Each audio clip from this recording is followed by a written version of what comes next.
Korang, I baru lepas shopping makanan kucing. I tak tahulah korang pernah dengar ke tak brand Sniffly. Tapi semua kucing I memang suka brand ni sebab dia betul-betul real meat dan sedap. Saya suka makan yang mana? Dia ada dalam paket macam ni, dalam tin kecil macam ni dan juga tin besar. I memang akan beli macam-macam perisa dan macam-macam saiz macam ni sebab diorang ni suka tukar-tukar selera. Kejap dia nak makan ayam, kejap dia nak makan tuna. Macam ni chicken tuna, tuna mackerel.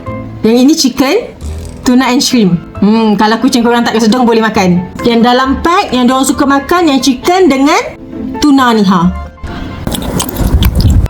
So korang, pack kucing putih ke, kucing hitam ke, kucing kelabu asap ke, diorang suka.